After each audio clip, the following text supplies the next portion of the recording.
Eu acompanhei uma boa parte das intervenções dos seus jornalistas, dos seus companheiros, e eu achei de um nível extraordinário. Eu acho que é mais por isso do que por qualquer outra coisa. É o próprio nível dos comentários. E você sabe que eu tenho algumas divergências com você, em razão da tua ousadia, de algumas críticas que você faz a determinadas pessoas. Mas o nível global do programa de hoje foi excepcional. É por isso que você está tendo ataques. E são ataques, sem dúvida alguma. Como é que isso se dá? Você podia ter caído por a tua base, o teu suporte não aguentar um número fantástico de acessos. Mas você não teve isso. Então foi derrubado deliberadamente para te tirar do ar. Não só você, mas os seus comentaristas. Aquele Eduardo foi excepcional hoje, o Jamil muito bem. Eu fiquei profundamente encantado com o nível do debate. Muito bem. Quem acabou de chegar na sala aí só tem que reorientar o celular porque está de lado, é o deputado pelo pessoal do Rio de Janeiro, Glauber Braga. Aí, agora sim, deixa eu abrir aqui, peraí. Falta abrir o microfone. Boa tarde, Glauber, bem-vindo mais uma vez ao Duplo Expresso. Tá fechado aí no microfone, agora sim. Boa tarde, Rômulo, boa tarde, senador Roberto Requião, e boa tarde a todos que nesse momento estão acompanhando essa transmissão. Aí eu não sei, né? Eu coloquei no título, eu não sei quem está certo, se é o senador Roberto Requião, porque realmente interessa ao rentismo transnacional que as considerações que foram feitas aqui na primeira parte não sejam difundidas. Eu não sei se é a questão, deputado Glauber Braga, do requerimento que você formalizou na semana passada, por sugestão nossa de pedir a abertura dos documentos da CPMI do Banestado com relação às terceira, quarta e quinta camadas de contas no exterior das pessoas físicas domiciliadas no Brasil com recursos não declarados em paraísos fiscais. Eu não sei se é a questão do artigo desmontando as tentativas de explicação muito superficiais, para dizer o mínimo, do ministro Luiz Roberto Barroso, presidente do Tribunal Superior Eleitoral, ou eu não sei se é isso tudo combinado, né? Fica que nem aquela história da solução do crime no assassinato no Expresso Oriente, que no final todo mundo, todos os suspeitos eram responsáveis também. Mas enfim, eu passaria a bola agora para o senador Roberto Requião, que foi uma das pessoas, sempre ele corajoso, que deu publicidade ao seu requerimento, Glauber Braga. Inclusive ele conclamou os colegas, né, do parlamento, deputados e senadores, perguntando quem subscreveria esse documento. Senador Roberto Requião, por que o senhor considerou importante essa iniciativa do Glauber Braga? Esse documento pretende desentranhar dos porões do Congresso Nacional as listas conseguidas pelo Vladimir Aras, pelo Dr. Elcio, que era parlamentar naquela época, Dr. Hélio, que era parlamentar naquela época, dos verdadeiros destinatários desse dinheiro. São os bandidos raiz do Brasil. Se isso tivesse sido resolvido naquela época, nós não teríamos mais, depois nem mensalão, nem manada, tinha sido cortado esse processo pela raiz. E eu estou mais ou menos na linha do Dr. Antônio Celso III. Isso tudo parou no momento em que o Fernando Henrique havia assinado o consenso de Washington e fizeram um acordo para não revelar os rentistas, os ladrões e não mexer nas privatizações do Fernando Henrique, que foram 65. Agora, Rômulo, Glauber, eu acho que algumas das privatizações não seriam, por mim, questionáveis. Questionáveis as empresas essenciais, porque há no Brasil um veso, uma prática de governos criar empresas estatais para o seu projeto de governo em determinado momento. Essas empresas, inclusive, pela constante mutação dos fatores da economia brasileira ao longo dos anos, perdem a razão de ser e continuam existindo. Eu fui governador 3 vezes. Quando eu tentei fazer algumas empresas antigas, que tinham sido maravilhosas para o Estado trabalharem, alguns funcionários me diziam o seguinte: mas não trabalhar, para nós é direito adquirido. Nós temos outros objetivos na vida, nós temos nosso tempo ocupado em outros compromissos. Por que nós vamos voltar para essa empresa, onde nós não atuamos já há muito tempo? Então, a gente tem que entender, porque senão a defesa cega também do funcionalismo público nos leva ao horror do conjunto da população. E o Bolsonaro e o Guedes se valem desses problemas para desmoralizar o conjunto. Eles não querem uma modificação, eles querem uma destruição, não só de direitos de funcionários, mas a destruição do Estado brasileiro, o Estado anêmico. E o Estado anêmico está sendo conquistado em defesa do capital financeiro. Então, quando o Glauber pede para desentranhar esse processo, eu vejo com enorme satisfação. E cá entre nós, não é uma questão de coragem do Glauber nem minha, é responsabilidade que nós temos com o país. Então, pode acontecer, Glauber, que de repente você verifique que materialmente esses documentos do Vladimir Aras, do Ministério Público de Nova York e do FBI, não tenham sido nem juntados ao processo. Eles não foram anexados à discussão da CPI, não foram anexados ao processo que o Sérgio Moro mandou para o Supremo Tribunal Federal, mas eles vieram. O Ministério Público sabia disso, tanto que quem trouxe foi o Aras, com alguns parlamentares. Então, nós temos que notar, no entanto, que se não estiverem lá, estarão nos Estados Unidos. E o governo, o Ministério Público Federal, pode novamente pedir uma nova cópia dessa documentação toda, inclusive dos documentos do Dario Messer, no tal banco MPB. Agora o Messer anuncia que vai entregar na sua leniência, ou entregou, os seus clientes.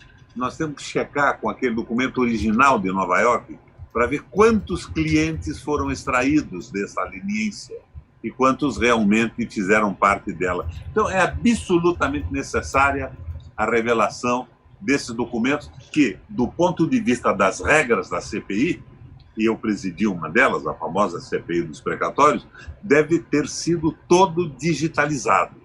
Está no Prodazem digitalizado, acessado por um membro da mesa, não sei mais se é o secretário-geral ou o presidente, e um funcionário do Prodazem. Agora, eu me pergunto, por que ficou sozinho o Glauber? Ou tem mais gente se associando a isso? Pois é, vamos descobrir agora. E, deputado Glauber Braga, vou mostrar aqui o que exatamente que você pediu na semana passada, citando nada menos que a autobiografia do ex-ministro-chefe da Casa Civil durante a CPI do Banestado, José Dirceu. Na autobiografia dele, em um determinado capítulo, vou citar aqui aspas para José Dirceu. Ele relata o seguinte: a CPI do Banestado mudou de nome, passou a se chamar CPI da Evasão de Divisas. Tornou-se mais ampla. Aí atenção agora ao que está lá, e segundo o relato do senador Roberto Requião, é possível que sequer tenha sido digitalizado para não entrar nos trabalhos e não ficar guardado, enfim, com acesso restrito. Tornou-se mais ampla. Juntou bases sigilosas do exterior de agências do Banestado, Beacon Hill, MTB Bank, o banco do Dario Messer, Banco Safra, Banco Lehman, Merchants Bank, perfazendo aproximadamente, olha o número, 1,6 milhão de operações de cerca de 500 mil, meio milhão de pessoas físicas e jurídicas. Aí você fala, pô, mas será que sumiu, não sumiu? Bem, na avaliação do ex-ministro da Dirceu, quando escreveu a sua autobiografia, isso estaria lá no Senado, porque ele termina o capítulo falando o seguinte, ó, não deu em nada, ele descreve como foi enterrada a CPMI do Banestado, mas parcialmente, ele fala apenas das iniciativas do PSDB, quando a gente sabe que o PT se juntou. Aliás, o senador Roberto Requião falou que essa foi a primeira frente ampla para enterrar a CPI do Banestado, né, senador? Aí, mas o Zé Dirceu fala o seguinte, ó, tudo bem, foi enterrado, não deu em nada, aí aspas pro Dirceu, mas a memória da CPI existe, inclusive em relação a todos implicados entre 1996 e 2002. Deputado Glauber Braga, você concorda com a avaliação do senador Roberto Requião sobre a importância estrutural da gente saber esses nomes finalmente? E você poderia responder se alguém já subscreveu, se alguém já veio em apoio a você nessa iniciativa? Olha, sobre a importância estrutural, inclusive da apresentação do requerimento, só foi feito por considerar que tem interesse público e o que tem como documento nos cofres do Senado Federal, se é que a gente pode chamar dessa forma, que eles precisam sim ser revelados, ser analisados, ser verificados e, além disso, né, que a gente possa fazer uma análise concreta sobre se existe um padrão de parte das elites brasileiras no encaminhamento de recursos para o exterior, para que esses recursos voltem depois no financiamento da agenda ultraliberal. Isso não há dúvida, quero falar mais sobre isso. Agora, Rômulo, você sabe que eu fiquei um tempo sem vir aqui ao Duplo Expresso. É verdade. E quando, após reiterados convites, inclusive de pessoas que acompanham aqui a transmissão, que a gente sabe que tem um público permanente, você recebeu a minha mensagem quando eu disse que só voltaria para tratar de uma segunda etapa quando tratasse da primeira etapa. Eu lamento, inclusive, que a gente tenha aqui a presença do senador Roberto Requião, não por compartilhar com ele desse mesmo espaço, mas que ele tenha que ouvir aquilo que eu vou dizer agora. Mas se eu não disser, eu não vou estar sendo verdadeiro nem com aqueles que acompanham o Duplo Expresso, nem com o senador Roberto Requião, nem contigo, e mais ainda comigo mesmo. Porque houve muita coisa, inclusive muitas insinuações durante esse período, e chegou, na minha avaliação, o momento para que se passe para uma segunda etapa desses pontos poderem estar sendo tratados. Muito bem. Então vamos lá. Por que, objetivamente, que eu deixei de vir ao Duplo Expresso e retorno no dia de hoje? Em primeiro lugar, porque houve uma troca de mensagens privadas entre nós, pelo meu WhatsApp, troca privada essa, onde não se tratava de nenhum assunto que não pudesse ser comentado, mas como prática entre pessoas que possam constituir algum tipo de relação de confiança, você tem que dizer para esse interlocutor que aquela mensagem que está sendo trocada com ele é uma mensagem de natureza pública. Você, Rômulo, pegou as mensagens. Vou colocar na tela as mensagens enquanto você fala. Pode seguir, deputado. O pessoal está vendo. Foi publicado no dia, salvo engano, 4 ou 5 de março desse ano. Você pegou as mensagens que foram trocadas entre nós e publicou como se houvesse uma autorização da minha parte, as mensagens eram privadas nesse sentido. E isso não pode ser considerado razoável, independentemente de o conteúdo poder ser publicizado, quando a gente discute tanto, e como o Duplo Expresso faz, o que é a necessidade de que você tenha o respeito à privacidade alheia. A divulgação da mensagem trocada em particular com o outro se faz em caráter de denúncia quando a gente está tratando de inimigos e adversários. Quando você está tratando com quem, teoricamente, são aliados de alguma causa, o mínimo que se propõe é que você pergunte a esse aliado se há algum tipo de problema na publicização das mensagens que estão sendo trocadas. E sabe o que eu diria a você, se você me perguntasse? Eu diria que sim, que não teria problema que aquela mensagem fosse colocada no seu Twitter, no seu Facebook, onde quer que fosse.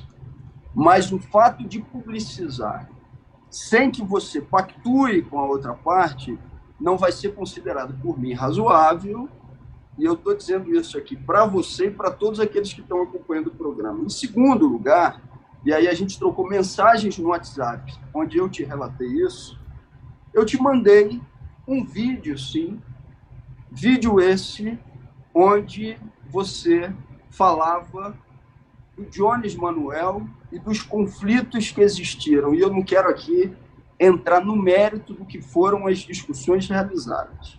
Agora, o que eu disse, eu repito, não há, naquilo que foi publicizado, algo que possa ser naturalizado da forma que foi dito por você. Tem sim um reforço de elementos racistas na forma como você tratou a questão. E aí, nesse caso em específico, eu te mandei a mensagem tentando um processo de repactuação. E ao invés de procurar repactuar, você fez um conjunto de insinuações em relação à minha pessoa. Insinuações essas que você depois fez também através das suas redes. Eu queria dizer para você e para todos que estão aqui assistindo que esse tipo de método comigo não funciona e não vai funcionar. Eu vou fazer o debate público porque a questão do Banestado tem, sim, uma importância de natureza pública. Agora, não imagine, nem Rômulo, nem ninguém, que vai haver um processo de direcionamento e, se houver qualquer divergência, eu vou ser tratado como inimigo por você, tendo que não expressar aquelas que são as posições que eu considero adequadas. Eu discordo do método que vem sendo utilizado no ataque a interlocutores, inclusive, que possam ser aliados de causas como essa. E aí eu não quero retirar a importância do Banestado, que tem uma importância fundamental. E é exatamente por ter uma importância fundamental que eu estou aqui no dia de hoje. Rômulo, o Juliano Medeiros, não é o que você fala dele. O Adi Damus não é o que você fala dele.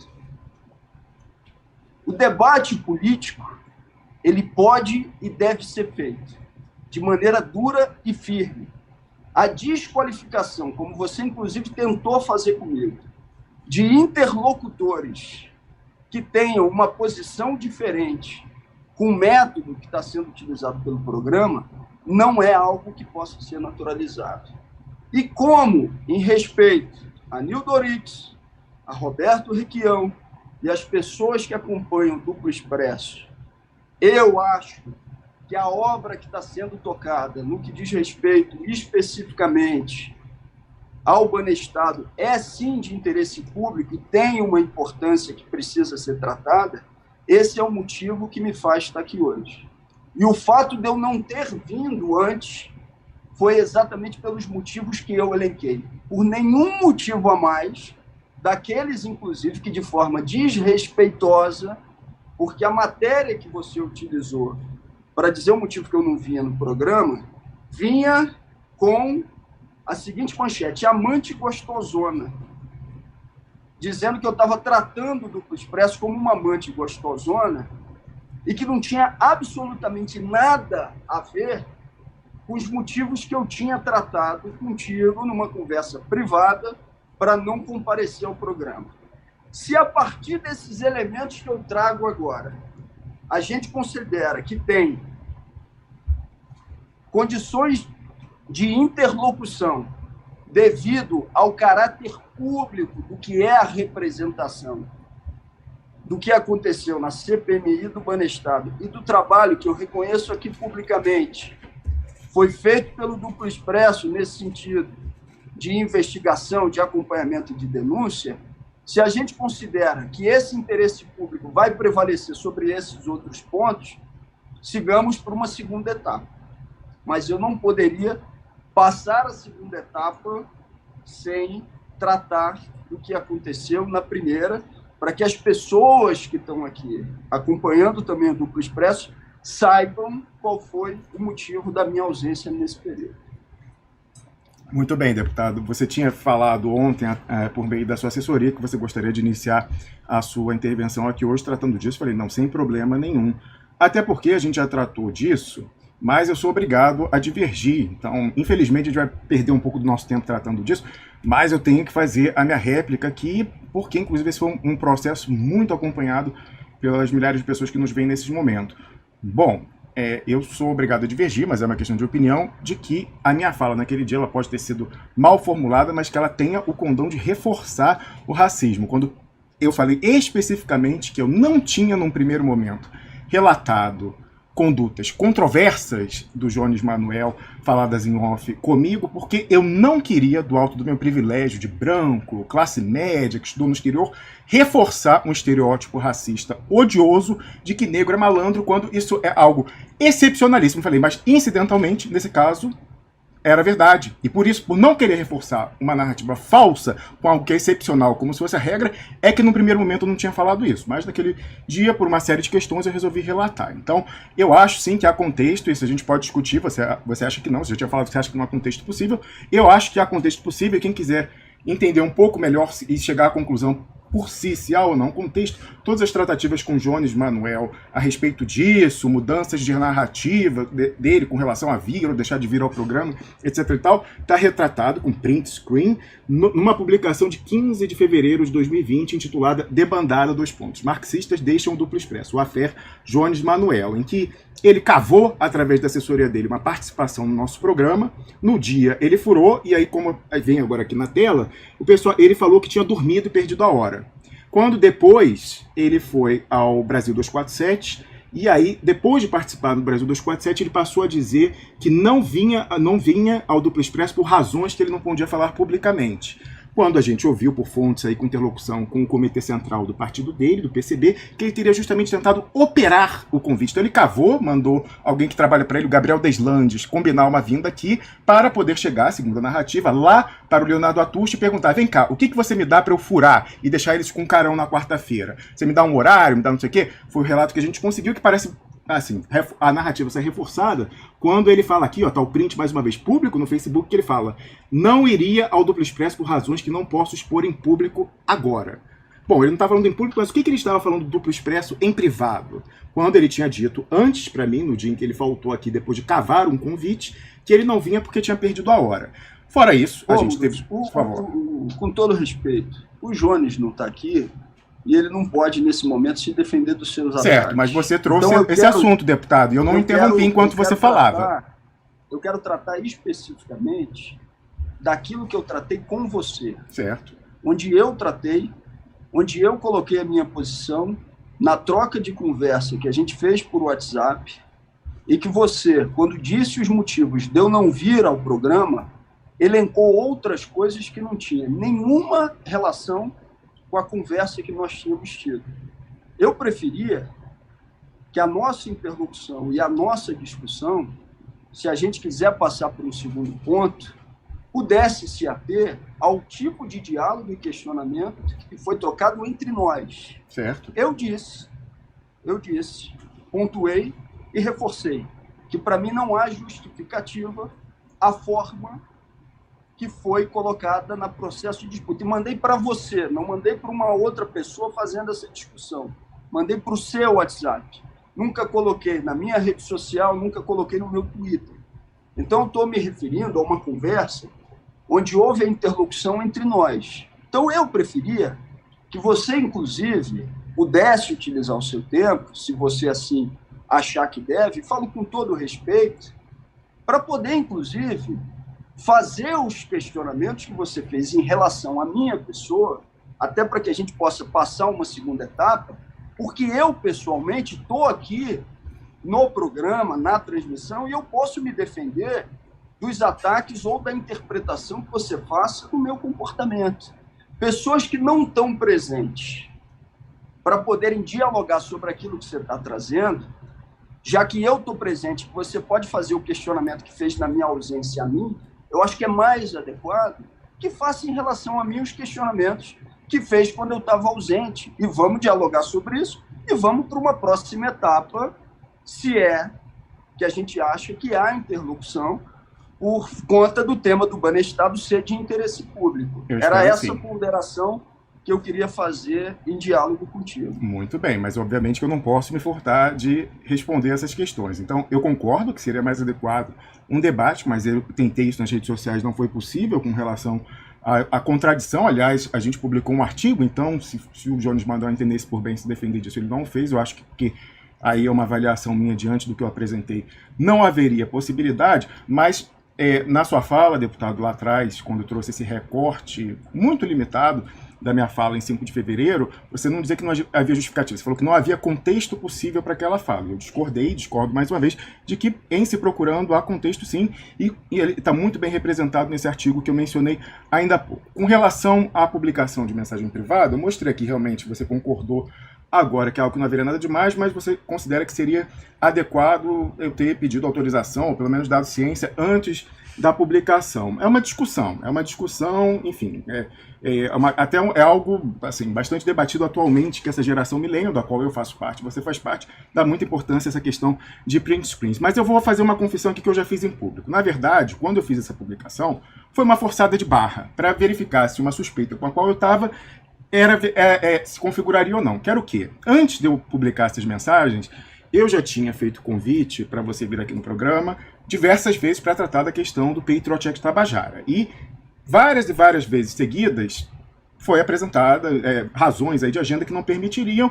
E eu estava na dúvida se era isso mesmo, se havia algum problema em aparecer publicamente que a gente mantinha uma interlocução. Então daí vem a metáfora com a amante gostosona. E aí, no dia que eu fiz essa publicação, aqui falando, inclusive repercutindo uma informação nova que você trouxe naquele dia, que eu considerei muito importante, que o Vitor Hugo, então líder do governo, ia pedir tramitação de urgência para o projeto de lei 1595, eu coloquei o print para mostrar que a sua ida, para poder colher essa informação naquele dia, tinha se dado porque nós alertamos você e os seus assessores de que haveria aquela audiência pública no auditório Nereu Ramos. Mas eu confesso, eu forcei a barra para ver se ia ter algum constrangimento com essa publicação. E de fato teve. Algumas horas depois, você entrou em contato, primeiro para fazer a sua consideração de que seria errado colocar mensagens privadas, mas em segundo lugar você falou o seguinte: mas tem mais uma coisa. Isso aqui, aí mandou um recorte lá que eu não sei quem produziu esse recorte, falou, isso aqui não tem justificativa possível para isso aqui. Falou, não tem contexto possível. Eu falei, não, contexto tem. Você pode discordar de como foi canalizado. Agora, contexto tem, mandei inclusive o link desse artigo que eu mencionei aqui ainda há pouco. E eu não fiz insinuações, deputado. Eu mencionei algo objetivo, que quem falou foi Jones Manuel numa reunião que fez com a gente.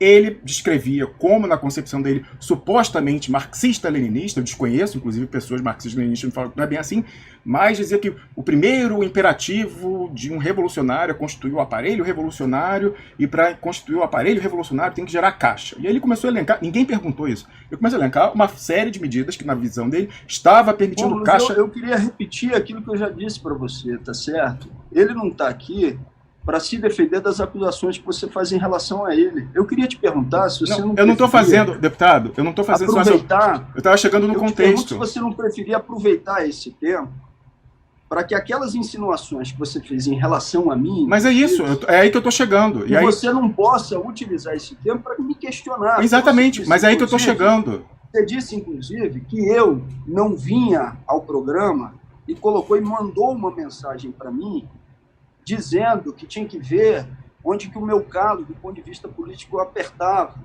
Sim. Inclusive insinuando que eu não estaria tocando qualquer tipo de pauta a partir de pressão de terceiro. Eu queria te dizer o seguinte, essa forçação de barra, que você mesmo disse que fez, comigo não funciona. Eu vou vir aqui ao programa para dialogar contigo, eu vou a qualquer programa ou transmissão, quando eu considerar que posso e devo a utilização de instrumento de intimidação para garantir a minha presença. Intimidação, deputado, é um pouco exagerado. Não interpreto como intimidação. E não vai funcionar. Então eu queria te pedir isso. Sim. Vamos dialogar aqui sobre os questionamentos que você tem a fazer a mim e vamos tratar da CPMI do Banestado. Perfeito. Porque aí eu vou estar aqui para te responder. Tá certo? Perfeito. Eu vou estar aqui para fazer.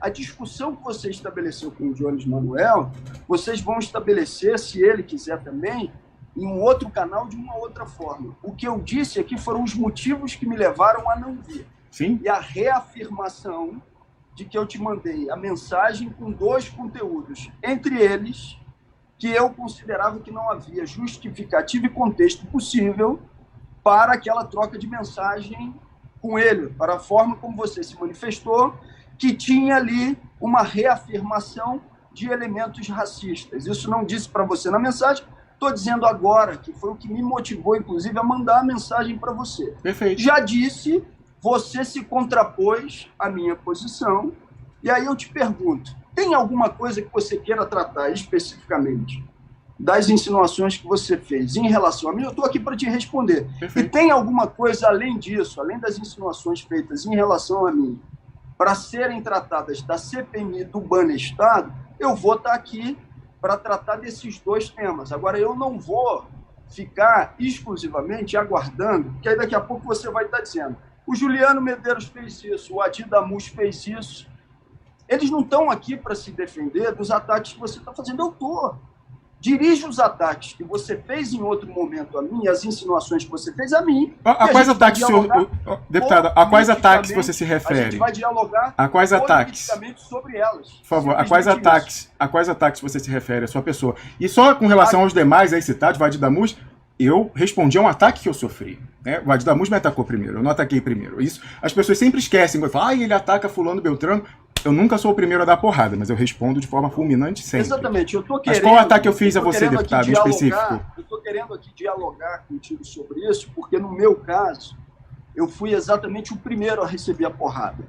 Porque eu não fiz nenhuma manifestação pública em relação a você sobre os motivos que me levavam a não vir ao programa. Quem fez foi você. E insinuando, inclusive, que eu não estava tocando algum tipo de agenda por conta de pressões que eu poderia estar sofrendo das mais variadas partes. Eu estou aqui para te responder a isso, não tem pressão nenhuma. Tem os 2 pontos que eu te coloquei em mensagem pelo WhatsApp, e esses 2 pontos eu reafirmei aqui no diálogo fazendo com você pessoalmente. Mas essa é a questão, então, essa deputado. É o seguinte, eu quis fazer um teste para ver como é que seria, eu forcei a barra para testar. Sim. Comigo, esse tipo de teste de intimidação não funciona. Mas funcionou, a resposta veio, deputado. Essa é a questão cronológica. Não funcionou, tanto é que funcionou, você respondeu que não poderia. Não funcionou, tanto é que eu fiquei por meses sem comparecer ao Não, mas o objetivo do teste não era trazê-lo.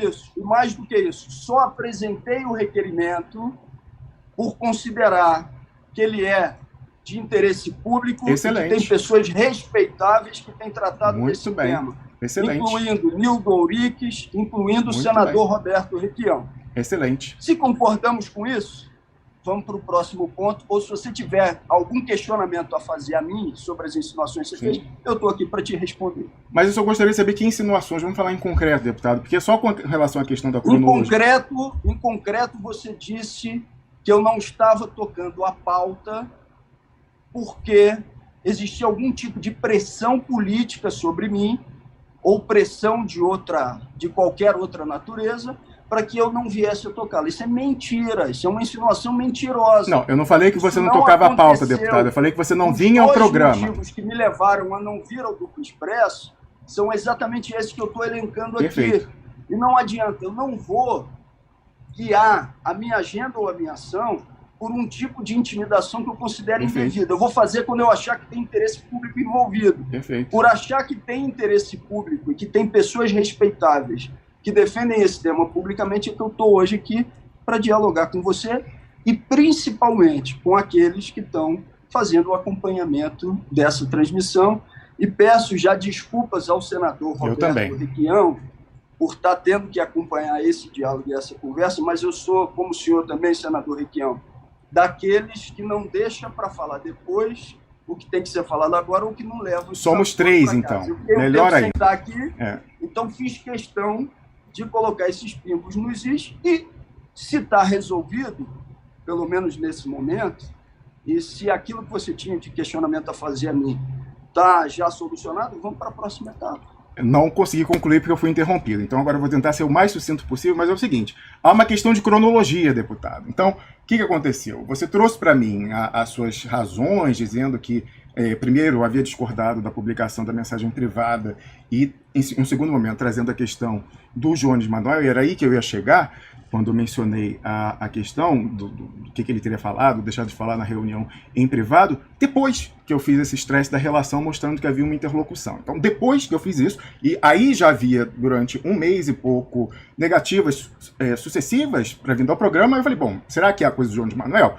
Aí eu dei essa estressada e aí, de fato, você veio e falou, olha, primeiro, acho errado expor a mensagem privada. Segundo, tem essa questão aqui do Jones Manoel, aí é a discussão de mérito, se é ou não é, enfim e tal. Então, é só a cronologia que antes da galinha vem o ovo necessariamente. Então, o afastamento foi antes de eu publicar a mensagem, depois do affair Jones Manoel. Então, eu estou dizendo aqui para todo mundo que está acompanhando essa transmissão que a insinuação é falsa e que os 2 motivos que me levaram a me afastar do programa foram aqueles que eu disse diretamente a você nas mensagens que nós trocamos por WhatsApp. Mas qual a insinuação que é falsa? É o que eu a insinuação de que existiria sobre mim qualquer outro tipo de pressão que tivesse me levado a não tocar uma pauta que fosse de interesse público e que, de algum jeito, tivesse sendo colocada como importante pelo Duplo Expresso. Não, eu não falei... Deputado, não, peraí, uma retificação. Eu nunca falei que o senhor deixou de tocar uma pauta por pressão. Eu falei que a sua vinda ao programa, assim, talvez, eu coloquei como hipótese, talvez estivesse sendo obstaculizada pela proximidade do mandato com o Jones Manoel. Foi isso que eu falei e você entendeu que não era o caso, mas, enfim... Naquela reunião ele falou isso. Inclusive, Rômulo, eu estou tentando fazer com que a gente possa vencer essa etapa para ir para a próxima. Sim, eu também gostaria. Mas, inclusive, houve uma insinuação como se pessoas que estivessem no meu mandato, indicadas pelo Jones Manuel, que, de alguma forma, isso teria um efeito sobre algo que eu não pudesse tratar com duplo expresso. Isso não aconteceu, isso não é verdade. Ótimo. Quem está no meu mandato e que é do PCB, e que eu falo publicamente, é uma pessoa chamada Bochecha, que está lá trabalhando na nossa comunicação e que não foi sequer indicada pelo PCB para estar no nosso mandato. Foi uma pessoa que está lá a partir da relação política que nós fizemos com ela e, mais do que isso, a partir também de uma necessidade que a gente tinha para trabalhar nesse setor. Na mensagem que você trocou comigo em privado, você também traz esse tema. Então, assim, como eu não tenho que ficar falando lateralmente ou puxando o alambrado, como dizia Brizola, eu queria repetir. Vamos para a segunda etapa, mas comigo esse tipo de instrumento intimidatório não funcionará. Eu divirjo só de intimidação. Eu divirjo que seja uma tentativa de intimidação. Tem duas etapas possíveis nessa história. Tem aqueles que ficam chateados, irritados com esse tipo de método e deixam de vir ao programa, como eu fiz por um tempo. E tem outros, como eu... Mas, deputado, o senhor já não vinha ao programa antes do método? Sobre isso e mostrar. Não aceito esse tipo de intimidação da forma como você fez. Essa história de, vou fazer um teste. Comigo, testezinho não funciona. Quando você quiser falar alguma coisa ou criticar na política, me chama que a gente vai discutir. Mas, deputado, por que então você não me chamou antes de parar de vir ao programa e falou, olha, eu recebi esse recorte aqui do Jones Manuel e considero inadequado? Não, precisou eu estressar para você trazer a questão de fundo. Assim que eu recebi o vídeo, eu te mandei imediatamente. Não. Aí a gente tem mensagens privadas. Você está fazendo mais uma insinuação que não é verdadeira. No dia que eu falei com você sobre as mensagens públicas, eu te mandei o vídeo. Exato. Que eu também tinha acabado de receber. As duas coisas aconteceram ao mesmo tempo. Mas você já não vinha ao programa havia um mês. Você já não vinha ao programa havia um mês. Comigo, e depois, pelas insinuações que você fez no ar, que eu nem tinha visto, vi há pouco tempo, as insinuações que você fez no ar, com essa manchete amante gostosona, que foi que você utilizou, sim. Exatamente por essas insinuações que você tinha feito no WhatsApp e que depois fez publicamente, eu, inclusive, interrompi a minha comunicação contigo. Quer retomar a comunicação? Vamos retomar a comunicação. Mas a autocrítica do método, companheiro, tem que ser feita. Porque ninguém está aqui para ser intimidado por esse tipo de método como se ele desse resultado. Se dá resultado com alguém, comigo não dá. Porque eu venho e exponho o método que está acontecendo de maneira não adequada. Vamos tratar do Banestado? Vamos tratar do Banestado. Perfeito. Agora, o método tá mal, o método está ruim, e eu não deixaria para falar isso fora do ar. Claro. Eu nunca falei isso no meu Facebook, no meu Instagram, no meu Twitter.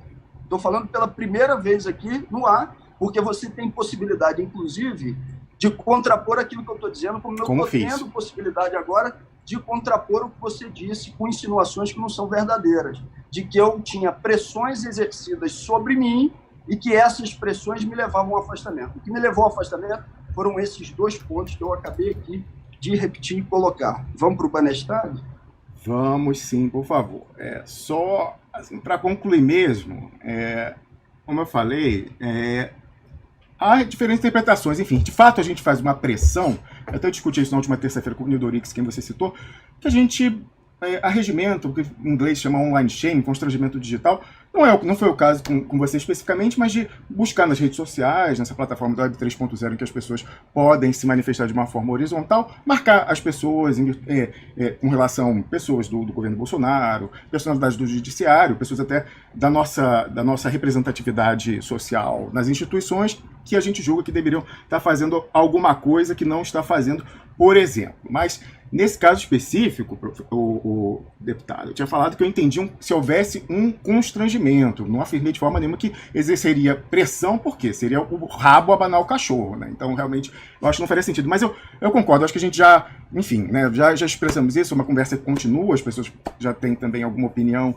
formada sobre isso, porque é uma discussão que a gente traz aqui já há algum tempo, e eu acho que a gente pode tentar otimizar, já que Pepe Escobar e Piero Leiner tem que entrar aí na sequência para falar com a gente. Pepe Escobar propôs, inclusive, uma agenda muito ambiciosa para ser tratada hoje, e eu gostaria que a gente pudesse, então, superar isso. Concordo, aceito o seu convite, então, para a gente passar a tratar da questão do banestado. Então, se possível, agora sim eu pediria que você reagisse à colocação do Requião sobre a importância disso, e a pergunta se alguém já subscreveu, alguém da sua bancada, outras pessoas da minoria na casa, direções partidárias, ex-candidatos à presidência. A gente vem fazendo esse constrangimento digital, por exemplo, a Fernanda Haddad, a Ciro Gomes, o ex-presidente Lula, para que subscrevessem isso e dessem a publicidade a essa iniciativa.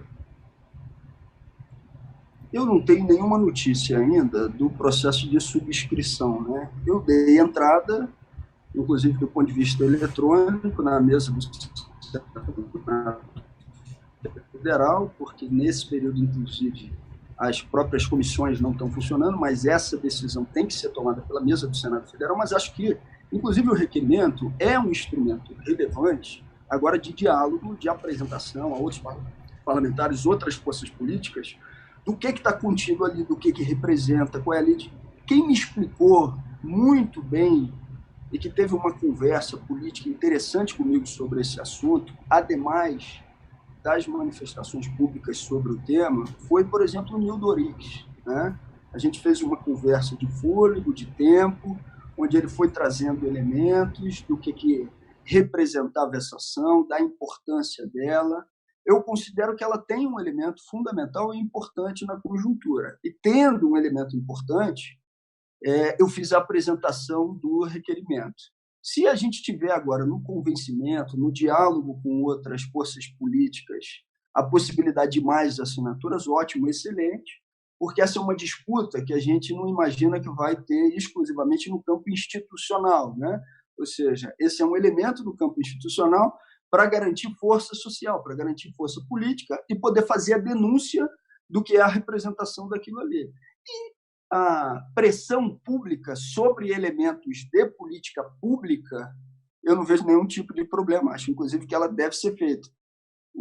A minha discordância é quando ela traz elementos de natureza pessoal, como intimidação daqueles que sejam possíveis aliados. Mas já superamos essa etapa, vamos para a CPMI do Banestado, o requerimento está apresentado. Até esse momento, eu não tenho notícia de outras assinaturas, mas pode ser que as assinaturas até já existam no sistema e cabe, então, a gente poder fazer essa verificação. E agora, um trabalho como o Nildo Orix fez comigo, de diálogo com as outras forças políticas, demonstrando o que está em jogo para que cada um possa fazer a sua análise política de mérito e, sendo o caso, reforçar essa demanda que eu considero que é importante. Esses documentos têm que ser abertos. Se você me perguntar, Rômulo, Glauber, você sabe o que estão ali nos documentos? Eu não sei. Mas exatamente por não saber é que eu acho que há interesse público, inclusive a partir da decisão do Supremo Tribunal Federal, que demonstra que Sérgio Moro e companhia tiveram na atuação junto com os procuradores algo que possa ser considerado, e isso que a gente tem que discutir, um tipo de articulação onde atacou alguns de maneira lateral, mas deixou muitos que tinham uma relação direta com o processo de articulação dessa remessa de dinheiro para fora, fora de qualquer tipo de investigação e julgamento. Então, acho que esses documentos, inclusive, podem ser elementos importantes nesse sentido. Vamos lá, vamos esperar agora e trabalhar, dialogar com outros que possam nos auxiliar nessa avaliação. Meu microfone estava fechado aqui, perfeito. Senador Roberto Requião, o senhor já mencionou aí a possibilidade de esses documentos, que eram volumosos, né? O doutor Hélio se refere a dezenas de milhares, 4 caixas pelo menos trazidas de Nova York no ano de 2003, não terem sido digitalizados. O senhor podia dar mais detalhe do procedimento disso? O que levou você a essa suspeita de que esses documentos não fossem digitalizados naquilo, obviamente, que o senhor puder falar publicamente? Está fechado o microfone, senador.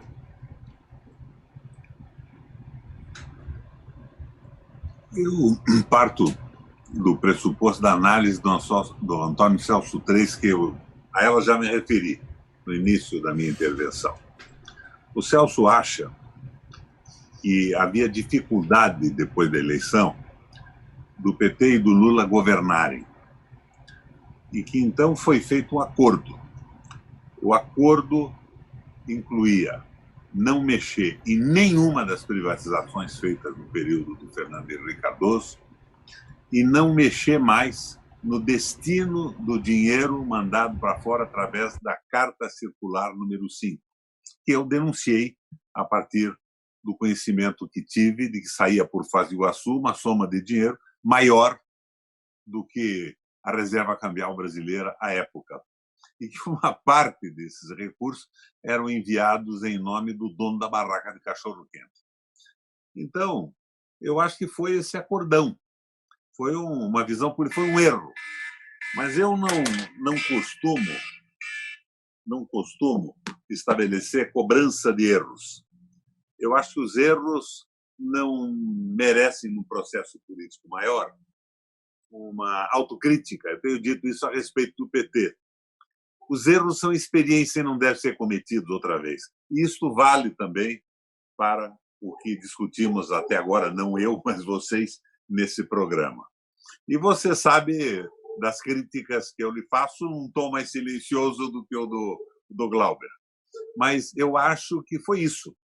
E até hoje, esse dinheiro que voltou ao Brasil depois de ser mandado para fora através de paraísos fiscais, estão na mão dos donos do país, dos donos do mercado financeiro, dos rentistas, dessa minoria.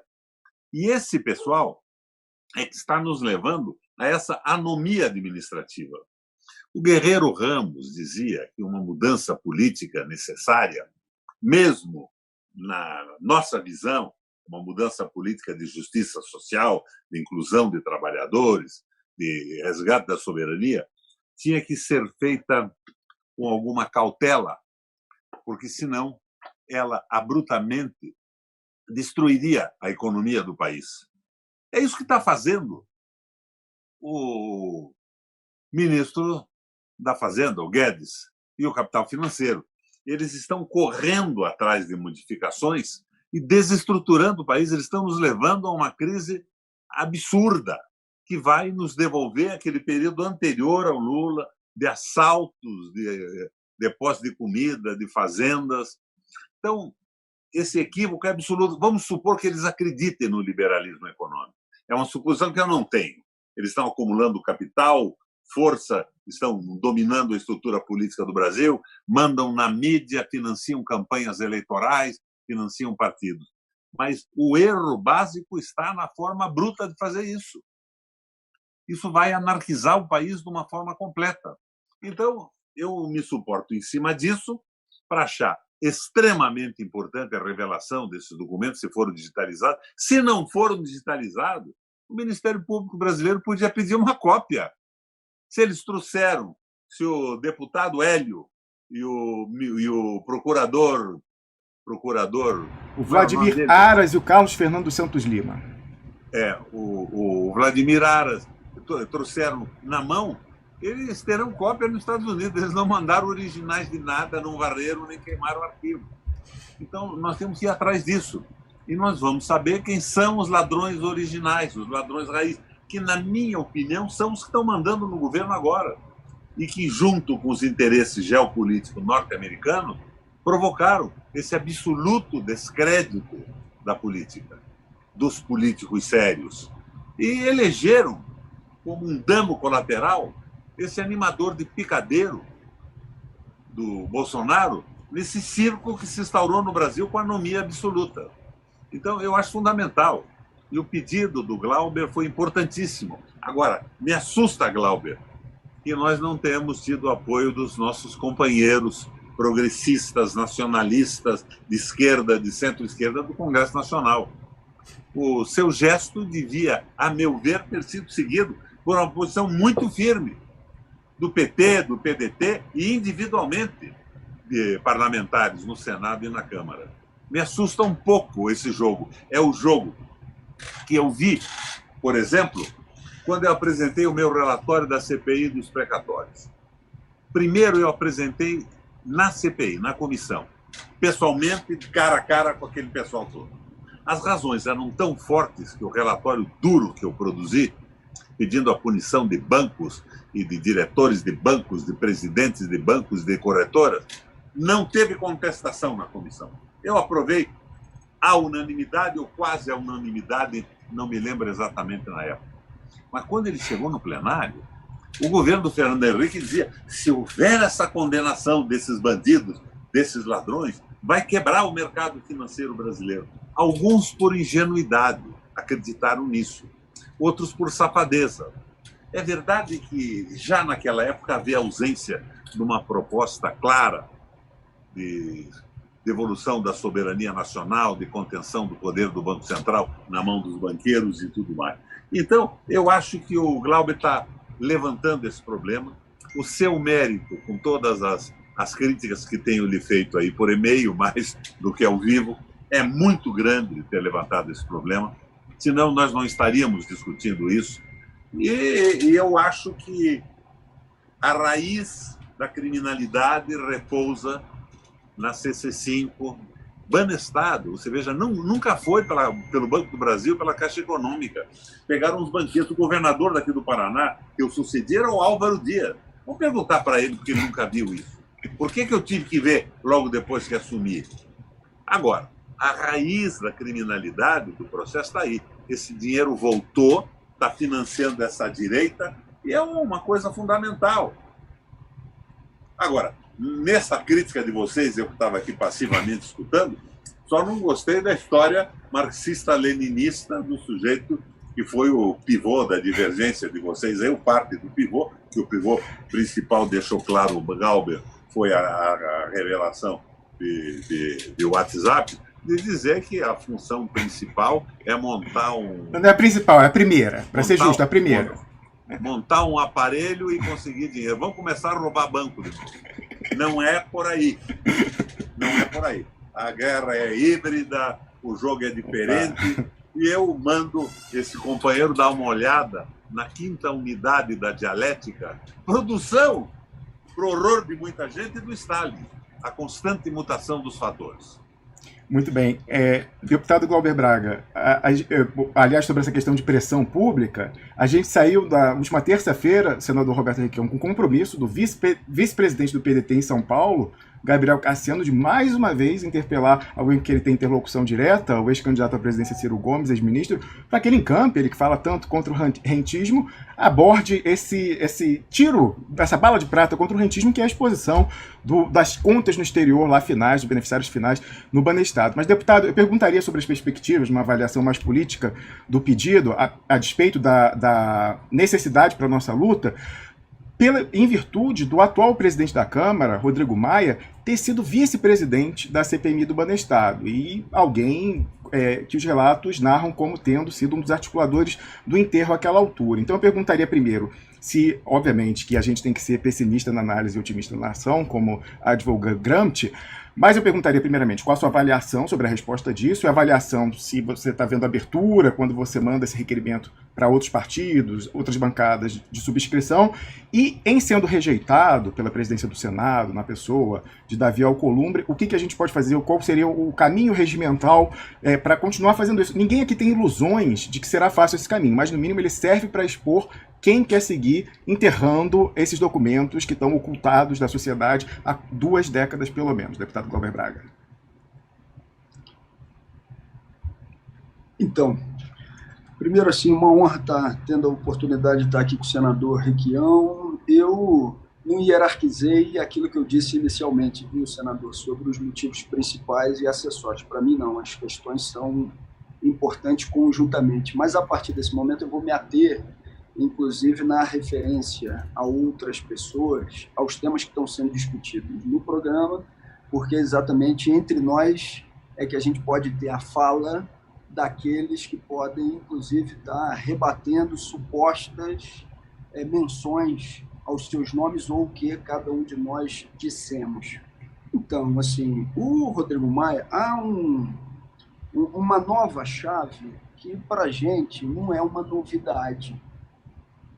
O que é a nova chave que para a gente não é novidade? Que é uma articulação entre a direita liberal, que se fantasia de centro, e a extrema-direita, na colocação em prática da agenda ultraliberal com o pé no acelerador. E aí, nesse caso em específico, uma parte, inclusive, da oposição considerava que era importante ter uma unidade mais ampla contra o fechamento de regime, com atores, inclusive, que não eram necessariamente da esquerda.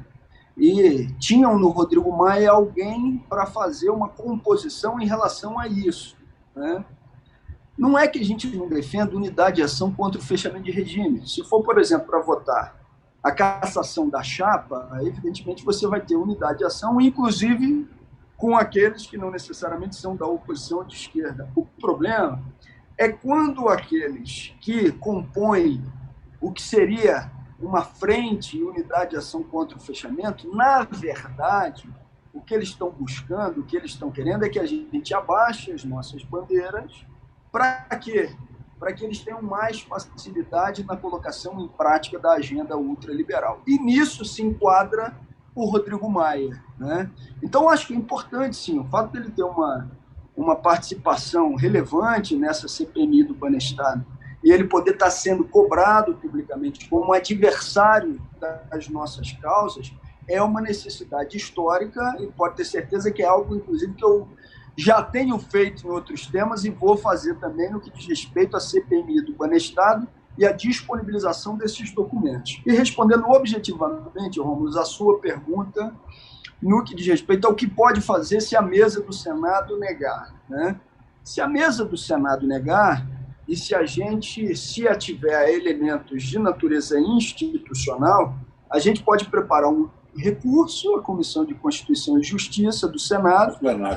Já existem alguns precedentes nesse sentido, mas a gente sabe, e não pode ter ilusão com o que é a institucionalidade. Claro. E aí, se também não houver, a gente pode recorrer também a uma ação de natureza judicial. Mas a gente vai ter ilusão também com essa ação?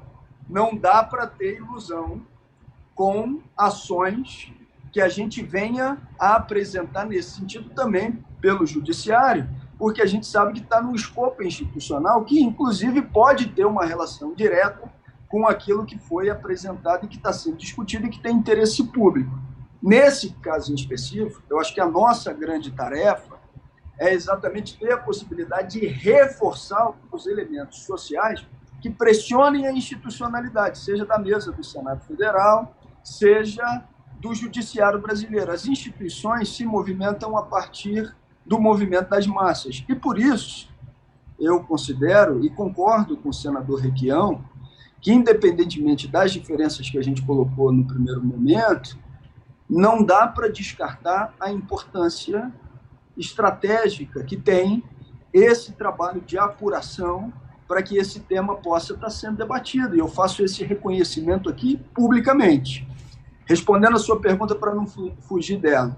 Senado, mesa do Senado negou. Verificam-se os instrumentos institucionais dentro do próprio Senado, que o senador Roberto Requião conhece, inclusive, muito mais do que eu, por toda a experiência que ele tem de Senado Federal. Fora isso, você tem recursos que podem ser apresentados ao Judiciário. Ilusão com isso? Nenhuma, né? O movimento dessas instituições se faz a partir da articulação do movimento de massa e, por isso, uma discussão como essa que a gente está fazendo aqui e a mobilização que vocês têm feito tem muita importância. Perfeito. Senador Roberto Requião, você tem dito que você acha que os ladrões lá do Banestado ainda são os ladrões hoje em dia, quem não morreu, né? Alguns passaram dessa para melhor. Esse é o verdadeiro roubo, né? Os financistas, como por exemplo, em valores reajustados com a taxa CDI, que é uma taxa relativamente modesta para o mercado brasileiro, as empresas do Grupo Globo, dos irmãos Marinho, remeteram o que seria equivalente hoje, no escândalo da CC5, o equivalente a 33 bilhões de reais.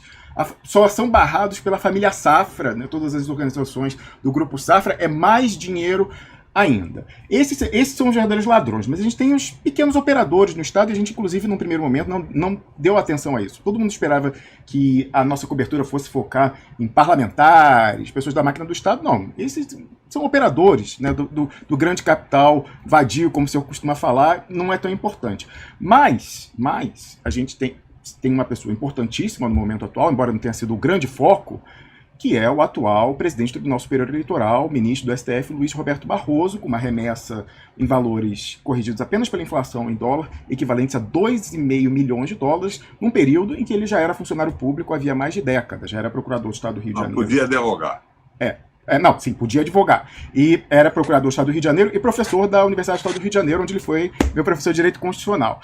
E a gente vinha perguntando para ele desde junho, quando apareceu, eu nem sabia, foi uma pessoa que, quando a gente jogou na rede, o documento identificou o nome dele e falou: você viu que o seu professor está lá? Eu nem imaginava. E a gente foi questionando seguidamente, reiteradamente, que ele explicasse, tudo bem, por que foi feita uma remessa ilegal, porque é uma remessa ilegal, o que não significa que a origem do dinheiro seja lá também ilegal. Pode ter sido, por exemplo, como o senhor falou, senador, honorários que ele recebeu na qualidade de advogado, de clientes dele, por exemplo. Quem é cliente dele? A própria Rede Globo e a CBF. Elas também na CC5. Mas vamos dizer que honorários recebidos legalmente, com impostos recolhidos, tudo certinho. E aí, por alguma desorganização administrativa, foi escolhido um meio ilegal para fazer essa remessa. Isso é uma coisa. Agora, fora isso, a gente tem hipóteses que eu quero crer remotíssimas, se não impossíveis, de que tenham sido, por exemplo, honorários em que não foi declarado esse valor à Receita Federal e, portanto, não paga o imposto. Então, sonegação, como foi, por exemplo, o caso do Márcio Tomás Bastos, que pagou a multa lá e por isso regularizou depois, mas era um valor, em princípio, não declarado. E tem uma hipótese que eu quero crer quase impossível,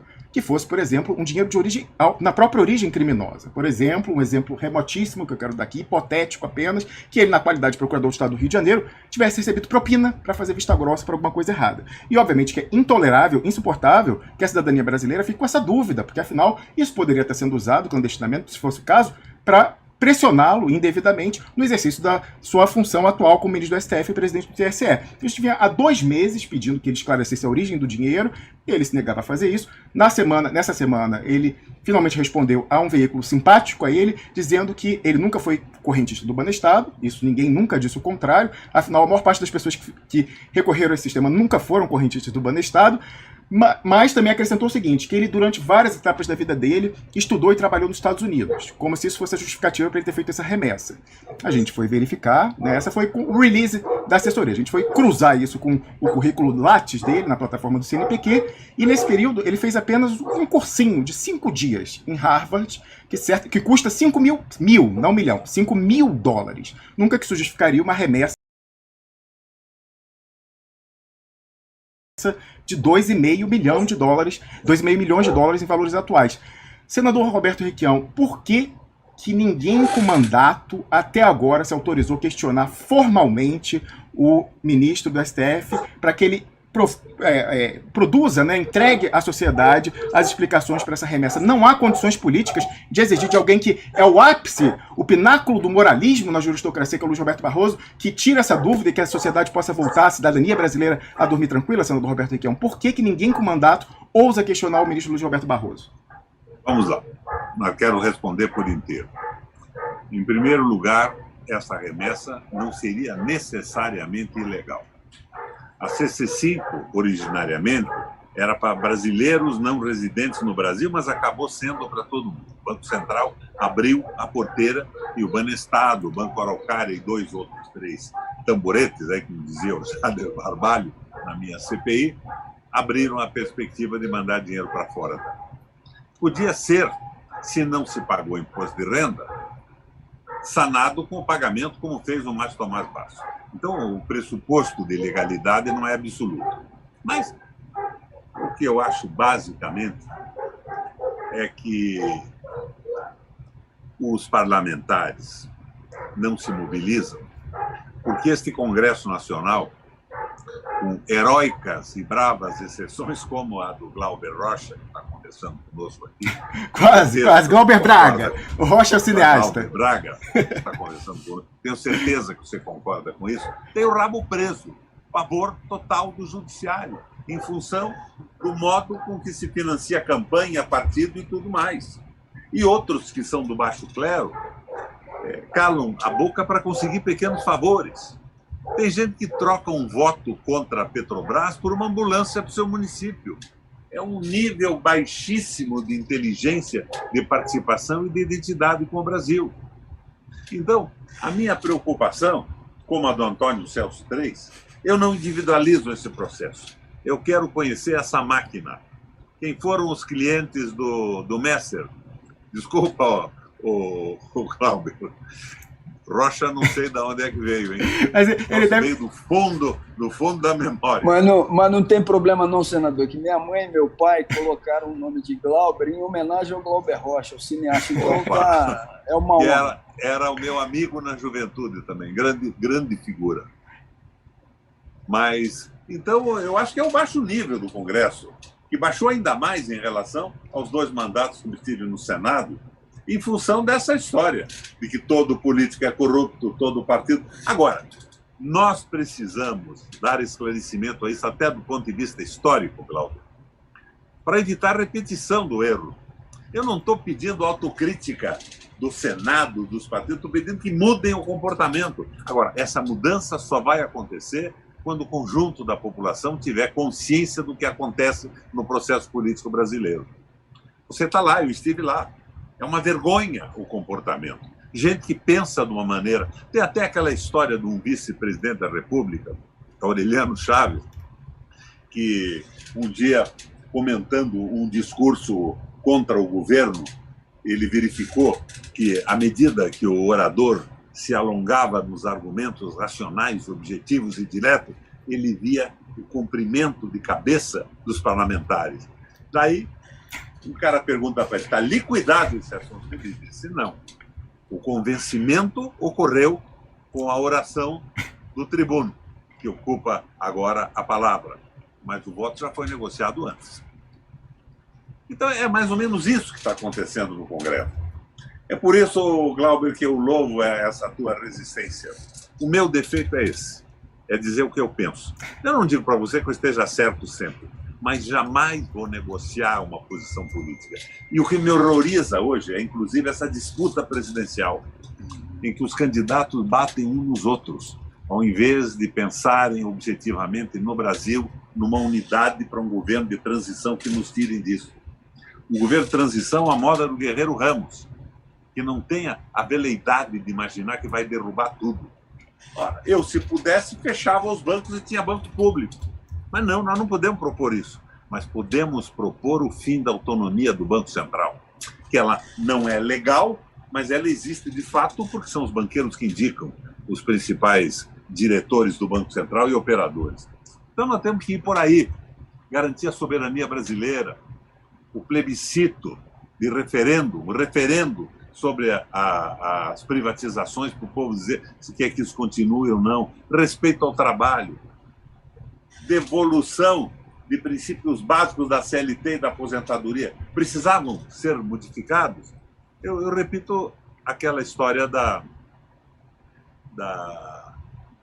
dos erros. Eu não estou pedindo autocrítica, nós não podemos cometer os erros de novo. Claro. Então, de repente, eu perdi a eleição aqui no Paraná, eu era hegemônico, as pesquisas de opinião diziam que eu seria o senador mais votado em relação aos moradores, aos eleitores do Estado do Brasil. E eu perdi. Eu fui liquidado por fake news, desaforos de todo tipo, e porque eu me coloquei claramente a favor, contra o impeachment, a favor da manutenção do governo da Dilma Rousseff. Eu perdi por isso. Mas isso não significa que eu aceite hoje, Glauber, essa história, por exemplo, do PT começar a falar em tudo que fez troço à beça, fez inclusão social, aumentou o salário mínimo, teve uma política externa primorosa. Mas se o PT é um credo, eu não sou devoto desse credo, porque errou muito. Errou. O Meirelles é a mesma coisa que o Joaquim Levy, que é a mesma coisa que o Guedes. Ele mesmo na ICC5, senador, o Henrique Meirelles. É o Henrique Meirelles. É uma questão de velocidade. É a diferença entre o Rubinho Barrichello e o nosso campeão aí, o Senna. Pois é, eles correm na mesma pista, só que a velocidade é diferente. E esse pessoal está desesperado agora na política de curto prazo, de valorização dos ativos dos rentistas. Isso não vai a lugar algum. A gente precisa fazer uma oposição concreta e definitivamente a isso. E esse trabalho que o Duplo Expresso começou agitando essa questão está sacudindo o Brasil. O que o Glauber reclama de você, Rômulo, eu poderia reclamar de outros blogs que disseram que eu sou teu sócio, sou cúmplice não sei do quê. Sócio não, senador. Falaram que o senhor é o patrocinador. Oculto. Patrocinador não dá. Sócio eu ainda aceitava que ficava com a parte dos dividendos. Mas a gente tem que superar isso e não perder o rumo da denúncia. Aos nossos erros vamos chamar de experiência e não repeti-los. Muito bem. Eu pediria, então, que o Pepe Escobar e o Piero Lerner já estão para entrar aí, então farei uma rodada final aí de considerações finais, voltando à importância desse tema central, que é o Banestado. Eu acredito, inclusive eu pediria a consideração de ambos, inclusive é outra bandeira encampada pelo senador Roberto Requião que a gente levantou, que é a questão da lista integral dos documentos do Odebrecht na Suíça, que sofreu adulterações, isso de papel passado, uma declaração dos peritos da Polícia Federal, gravada com autorização pelos advogados de defesa do ex-presidente Lula. Eles falam, olha, isso aí ficou um ano em custódia da investigada, a Odebrecht, e foi adulterado. Eles falam, pode ter sido. Falam, foi adulterado, foi mexido. Isso é um escândalo. Ainda mais quando a gente sabe que um dos nomes que sumiu nessa adulteração é justamente o nome do Dario Messer, o doleiro dos doleiros, que na planilha do Odebrecht tinha o codinome Flexão. E a gente vem fazendo uma campanha, também mais uma vez, pública, de pressão, para que o ex-presidente Lula peça os documentos aqui na Suíça. Isso já foi feito e só foi feito graças à pressão que a gente fez aqui. O senador Roberto Requião sabe disso. O Lula chegou aqui em março, segundo o ex-senador Roberto Requião já relatou online, então agora a gente pode falar, né, senador? O Lula teve uma reunião com os advogados suíços, brasileiros, e falou, olha, eu quero que divulgue, eu não roubei nada, quero mais que quem roubou, aspas para o presidente Lula nesse relato, se foda. E, no entanto, mesmo assim, demorou até fim de junho para esse pedido ser formalizado, possivelmente... Não pelo Lula, né? Pois é. Mas pelo conjunto dos seus defensores, que estavam pensando naquele acordo que eliminou a crítica das privatizações, que eliminou as remessas pela CC5 para o exterior, para o Lula poder governar. Foi uma tática de governo. Eu não faria isso, eu não fiz, fui governador 2 vezes do Paraná. Mas eu não quero autocrítica disso, eu quero que não se repita.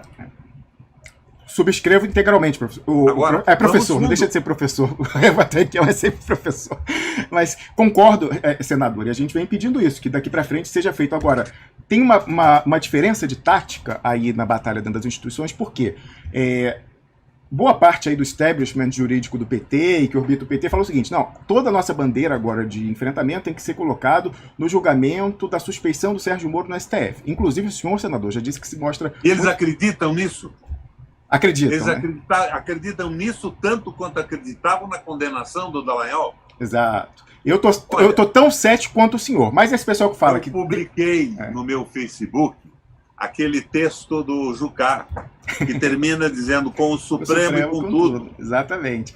É claro que eles devem estar apavorados com a crise que vem para frente, aí os mais inteligentes, porque os outros rentistas desideologizados, bandidos, ladrões da mais-valia popular e do trabalhador, querem a curto prazo, eles querem ver quanto podem mais ganhar dinheiro nessa crise, com a passividade do Congresso Nacional, com a ação objetiva do Guedes, com o Rodrigo Maia operando junto com o Guedes. Agora o Rodrigo diz que ele não fala mais com o Guedes, só com o governo. Ora, deixem de conversa mole.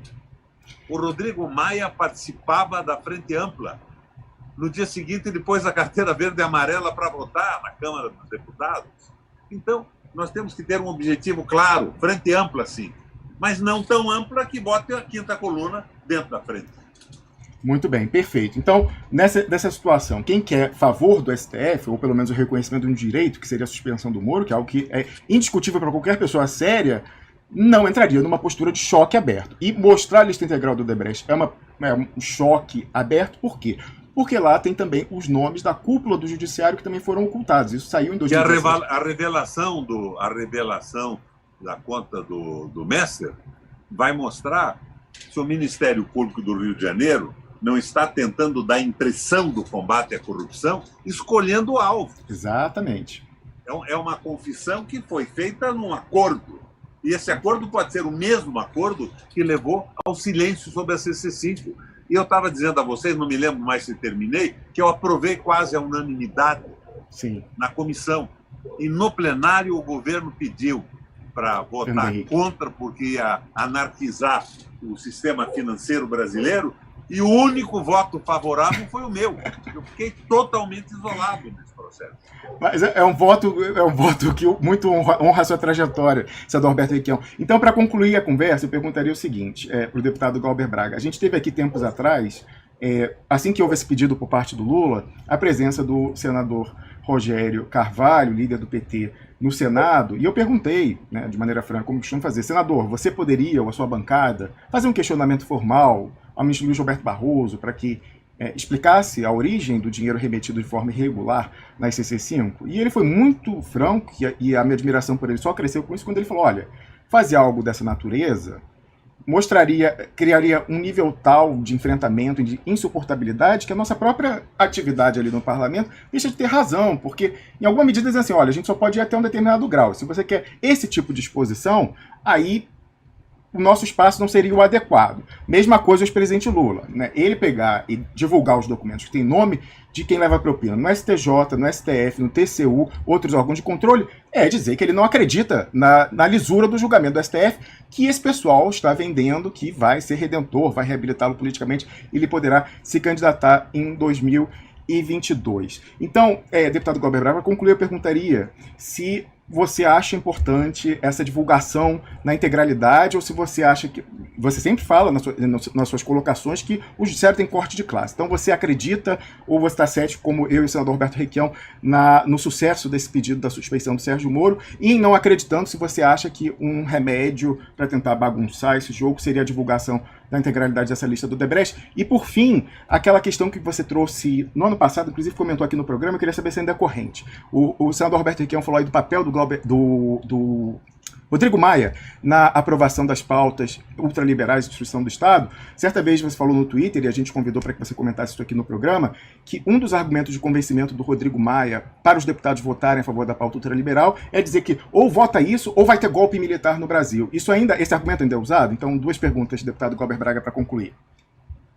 Eu começo pela última, né? Eu não disse exatamente dessa forma. O que eu disse é que Maia se coloca como um agente contra uma boia contra o fechamento de regime. E quando ele se posiciona desse jeito, ele vai avançando com as suas pautas de desmonte do Estado brasileiro nas garantias sociais, de ataque aos trabalhadores, de um projeto ultraliberal de submissão do interesse brasileiro a corporações internacionais e a outros estados nacionais, inclusive. Isso é a tática dele, né? Ou seja, ele diz, não, olha, não vou deixar o governo de Jair Bolsonaro fechar o regime por aqui, mas, ao mesmo tempo, em determinados momentos, ele vai avançando com uma agenda que é estruturalmente mais do que danosa, né? É odiosa. Vou dar o exemplo do que está acontecendo agora, há pouco tempo, né? Acabou de ser votado na Câmara o que eles estão chamando de marco do gás, né? Que há um processo de expoliação das riquezas naturais brasileiras em nome de autorizações precárias, onde, para cima da Petrobras, por exemplo, diz que você não pode estar no transporte e na exploração. Isso é matar a Petrobras, né? Então, como alguém que se contrapõe a Bolsonaro, teoricamente, né, há, na minha avaliação, um não enfrentamento cotidiano por parte do conjunto dos parlamentares do papel danoso que tem o Maia. Então, era isso. Em nome do que seria uma boia contra o fechamento de regime, ou seja, o contraponto que parte das instituições burguesas fazem a um projeto de fechamento fascista de Bolsonaro, eles vão aplicando a agenda ultraliberal de desmonte. Eu dizia, inclusive, que a minha manifestação pública de ontem foi dizendo, olha, Rodrigo Maia, Bolsonaro, Paulo Guedes e banqueiros formaram a frente deles para desmontar o Estado brasileiro, atacar servidores públicos, que nós montemos a nossa frente, né? A nossa frente que seja a nossa unidade contra a agenda ultraliberal, né? Ou seja, esse tem que ser o foco da nossa articulação, da nossa atuação. Então, sim, ou seja, eu não tenho dúvida de que o Rodrigo Maia joga esse jogo, né? Ou seja, ele diz, não, eu estou aqui contra o Bolsonaro, mas ao mesmo tempo ele vai avançando com a sua agenda. Não dá para ficar fazendo cafuné nele, tá certo? Ele é um representante, agente do sistema financeiro na Câmara dos Deputados para a implementação da agenda ultraliberal e não esconde isso, fala isso. né? Numa circunstância como essa, tem que ser combatido, não vejo nenhuma dúvida. E a sua segunda pergunta, Romulo, eu não estou lembrando bem, mas acho que foram dos 5 questionamentos que você me fez no Twitter, não foi isso? Incluindo a lista da Odebrecht. A lista da Odebrecht na Suíça, que traz nomes do judiciário, do Dario Messer, por exemplo, que o ex-presidente lá pediu, e recebendo, o que ele fará com isso? É a pergunta. Eu vou para os 5 questionamentos que você fez lá, vamos ver se eu lembro de cabeça aqui, né? O primeiro foi o requerimento, cheque apresentado, né? O segundo foi sobre uma manifestação na tribuna da Câmara sobre o Barroso. Sim, haveria espaço para isso. E a resposta, eu, diferente do Rogério Carvalho, mesmo respeitando a posição dele, eu não tenho nenhum tipo de dificuldade em fazer críticas públicas ao judiciário, saindo do limite da institucionalidade, quando considero que elas devem ser feitas. Lembro aqui, inclusive, de 2 que fiz em relação ao Barroso, de cara. Uma foi quando ele voltou pela limitação do direito de greve, onde eu gravei publicamente um vídeo mostrando o que representava aquela medida, e uma outra que foi dentro, inclusive, se não me engano, da Escola de Magistratura, onde eu dizia que quando você pegava uma sentença do Barroso, naquilo que pudesse ser considerado direito ou garantia individual, para determinados campos, porque ele é punitivista, lavajatista, sustentador disso, poderia parecer avançado em alguns critérios, mas em outras sentenças, no que diz respeito à agenda liberal, poderia ser o Paulo Guedes escrevendo, ou poderia ser o Henrique Meirelles, né? Então, não tenho nenhuma dificuldade em fazer essa crítica pública, inclusive porque acho que está dentro do escopo do tipo de mandato parlamentar que a gente vem construindo. O que eu tinha te dito lá como resposta é que tem uma comissão em Brasília que se chama Comissão de Legislação Participativa, onde qualquer organização pode apresentar um pedido para, inclusive, utilizar os microfones da Câmara e fazer a sua sustentação oral. E no caso, por exemplo, do Duplo Expresso ou de uma outra organização que está acompanhando o tema, de repente poderia ser feito até de maneira online. Mas é fato também que as comissões elas estão ainda retomando. Há uma pressão agora pela reativação do Conselho de Ética e das outras comissões, que eu imagino que já vai acontecer aí nas próximas semanas. Então, assim, como você tem elementos mais aprofundados, porque você está vivendo o tema diariamente, se aprofundando nele, ou seja, eu dei essa ideia. Agora, isso também não quer dizer que a gente não possa receber o conjunto de elementos que vocês têm para eu poder ir fazendo avaliação.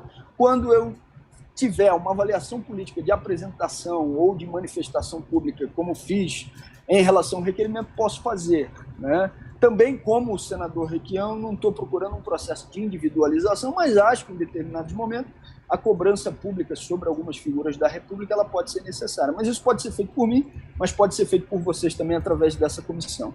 O terceiro ponto foi sobre o Doleiro, uma convocação dele em uma comissão. E aí eu disse... Então, essa sugestão, inclusive, só me permita acrescentar, essa sugestão foi do ex-deputado Dr. Hélio, ele que buscou os documentos, ele acha que é fundamental convocar Dario Messer. Eu só subscrevi, deputado.